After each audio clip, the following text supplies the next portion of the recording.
et il est fonctionnel. C'est une demande que je suis en train de formuler. Ne serait-il pas bon qu'on puisse organiser au sein de toutes les administrations des séances d'information sur la Caisse nationale de sécurité sociale de l'agent public? Je le dis parce que je pense que tous les agents ignorent comment cette caisse est organisée et comment elle fonctionne. Si je prends un cas particulier, dans la sécurité sociale gérée par la CENSA, il y a ce que l'on appelle le régime complémentaire, qui permet à l'agent public, quand il a pris sa retraite, d'améliorer sa pension. Mais personne ne sait qu'il y a ce régime complémentaire qui est profitable à l'agent et qu'il faut pratiquement saisir pour pouvoir améliorer sa pension. C'est pourquoi je demande que vous puissiez envisager la possibilité d'organiser ou de faire organiser des séances d'information sur le fonctionnement et l'organisation de la Caisse nationale de sécurité sociale et parlementaire. Toujours au sujet de cette caisse de sécurité sociale de l'agent public, il y a quand même une préoccupation, Excellence. Vous savez, comme vous l'avez dit, que nous sommes passés du régime non contributif au régime contributif. Selon le statut de 81, la sécurité sociale était totalement à charge de l'État et l'État payait la pension en fonction du nombre d'années de carrière. Quelqu'un qui avait fait 40, 45 ans, il était payé en fonction de cette durée-là. Mais sous le régime contributif, on ne prend plus en compte le nombre d'années de carrière, mais on prend plutôt en compte le nombre ou la durée de cotisation. Imaginez le cas de quelqu'un qui a passé, je prends un exemple, 35 ans de carrière, ou 50 si vous voulez. Ces 50 ans sont répartis de manière qu'il a fait 47 ans par exemple sous le régime non contributif et 3 ans sous le régime contributif. C'est que, selon le nouveau statut, il est payé pour les 3 ans et les 47 ans. Ce n'est pas par sa faute qu'il n'a pas contribué, mais on ne peut pas envisager une étude pour voir comment l'État pourrait peut-être, sous forme de compensation, essayer de trouver un mécanisme pour que ces gens-là, qui sont à cheval entre les deux régimes, le régime non contributif et le régime contributif, trouver peut-être même un modus vivendi, je vous le dis, pour que ces gens-là ne soient pas désavantagés. Ça, c'est au sujet de CENSA, puisque vous en avez parlé, Excellence. La deuxième préoccupation que je voudrais soulever, ici, c'est le concours, Excellence. La mécanisation des autres, j'ai trouvé que vous avez déjà posé la connaissance pour mes questions, mais néanmoins, je voudrais quand même que vous puissiez nous éclaircir sur le cadre organique. Avec les nouvelles promotions des cadres, on s'est demandé comment on va les notifier. Il y a carence de bureaux, il n'y a pas assez de bureaux. Mais heureusement que vous avez parlé de la révisitation du cadre organique. Doit-on comprendre qu'on n'a pas à s'inquiéter et que dans la révisitation, tout le monde sera servi? Merci.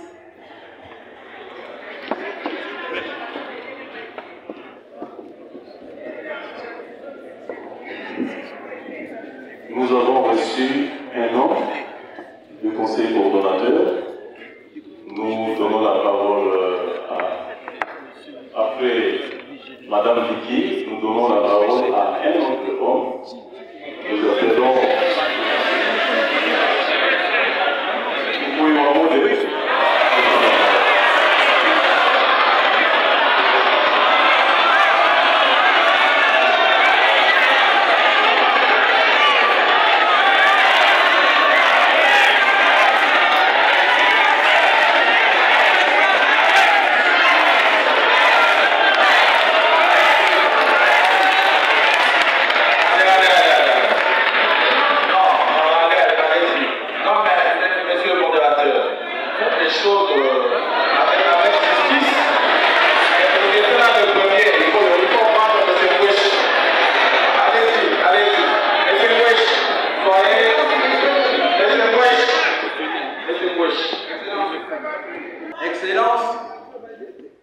sommes dans un cadre de haut mandat en ce qui concerne la représentation syndicale. L'arrêté portant réglementation des activités syndicales au sein de l'administration publique dit à son article 11 que le mandat de la délégation syndicale est de 3 ans, renouvelable une seule fois. Excellence, Monsieur le Premier ministre, les élections syndicales au sein de l'administration de l'Assemblée nationale ont eu lieu en décembre 2012. Aujourd'hui, nous sommes en juillet 2022. Soit un écart de 5 ans au moins, c'est trop. La loi prévoit 60 jours pour l'organisation des élections. Nous voulons, Excellence, Monsieur le Vice-Premier ministre, que vous puissiez nous assurer que vous allez organiser les élections syndicales au sein de l'administration de la société.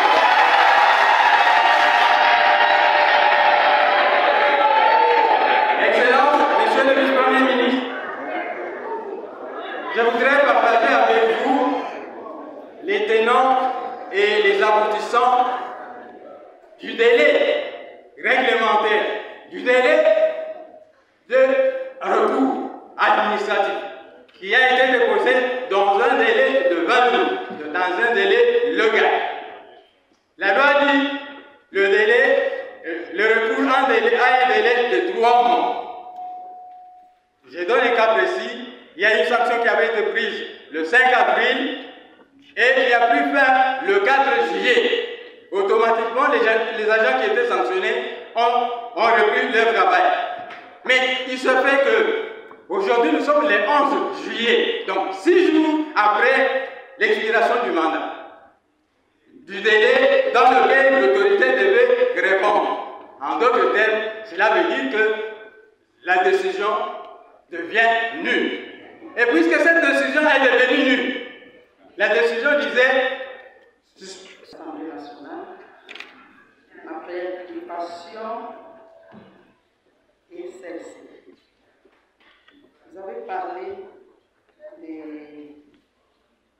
cadres organiques qui sera bientôt révisé. Merci, mais je me présente là, c'est pour parler de la femme de l'Assemblée nationale. Comme vous le constatez devant là, il y a les hommes directeurs. Ils sont là, nombreux. Mais je ne sens pas la présence féminine. Je n'ai pas senti ça. Ça, c'est un devoir que je donne au vice-premier ministre. Quand vous allez revoir pour l'Assemblée nationale, essayez de voir par rapport aux mamans qui ont fait plus de 20 ans, plus de 15 ans, mais qui ne sont pas dans les staffs des directeurs. Merci.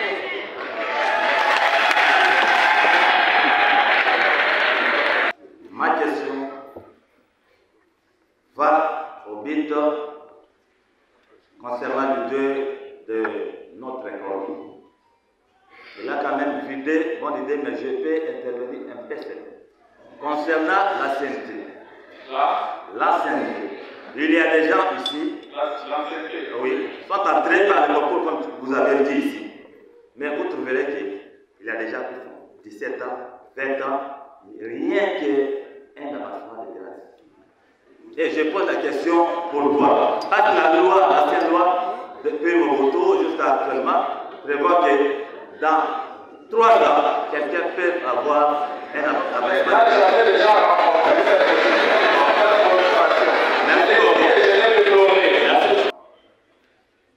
Et rentiers ont été basculés vers la CENSA. Donc l'État avait eu l'option, du fond de ce que j'ai mené comme réforme, de basculer ces 113 000 qui étaient hors système parce que la CENSA ayant été créée en 2015, tous ceux qui ont été retraités après 2015 y ont été directement versés. Mais ceux d'avant 2015 étaient encore dans le système octroyé. Mais il y avait donc une disparité entre le traitement de la CENSA et ceux qui étaient restés avec ces pensions de misère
plus automatiquement les pensions de retraite aussi augmentent. On s'est compris les rentes pour orphelins ou pour veuves. Et ce qui est avantageux, c'est ça. Donc, on fait des choses pour essayer d'améliorer. Voilà, d'améliorer. Mais il faudrait que les gens puissent être au courant de tous ces dispositifs. Je souscris tout à fait à cette proposition et je crois que ça se marie avec ma philosophie. Avec ce que j'avais déjà dit, qu'il fallait donc qu'il y ait. Moi, je n'avais pas pensé à chaque administration, mais j'avais dit de manière générale qu'il fallait accentuer une vulgarisation en ce qui concerne la CNSA. Alors, s'agissant de cette question particulière qui touche à cette différence de calcul, comme vous l'avez dit, en fonction des années de carrière pour l'octroyer et en fonction des années de cotisation pour le système contributif. C'est comme ça que ça se passe un peu partout. Seulement, je comprends. Je comprends pourquoi. Parce que vous êtes les fruits d'un système qui a dysfonctionné, M. Kanye. Avec les agents et fonctionnaires de l'administration de l'Assemblée nationale, qui est une administration avec celle du Sénat particulière, une administration qui accompagne nos élus dans l'accomplissement de leur mission législative et mission de contrôle de l'action publique. C'est donc une administration singulière qui mérite notre attention. Et c'est dans ce sens-là que j'ai pensé qu'il était important de venir les mettre d'abord à leur écoute pour qu'ils puissent me parler des différentes préoccupations, des différents problèmes qu'ils rencontrent dans l'accomplissement de leurs tâches. Vous savez que moi je suis un partisan du dialogue social. Le dialogue est l'arme la mieux ficelée, la mieux appropriée pour résoudre les différents problèmes qui se posent au sein de l'administration.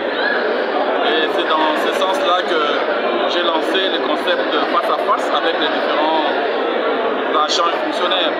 Mais au regard du fait que ceux qui sont ici à l'Assemblée nationale travaillent, évoluent côté des politiques, j'ai fait le choix de venir vers eux, de venir moi-même m'entretenir avec eux.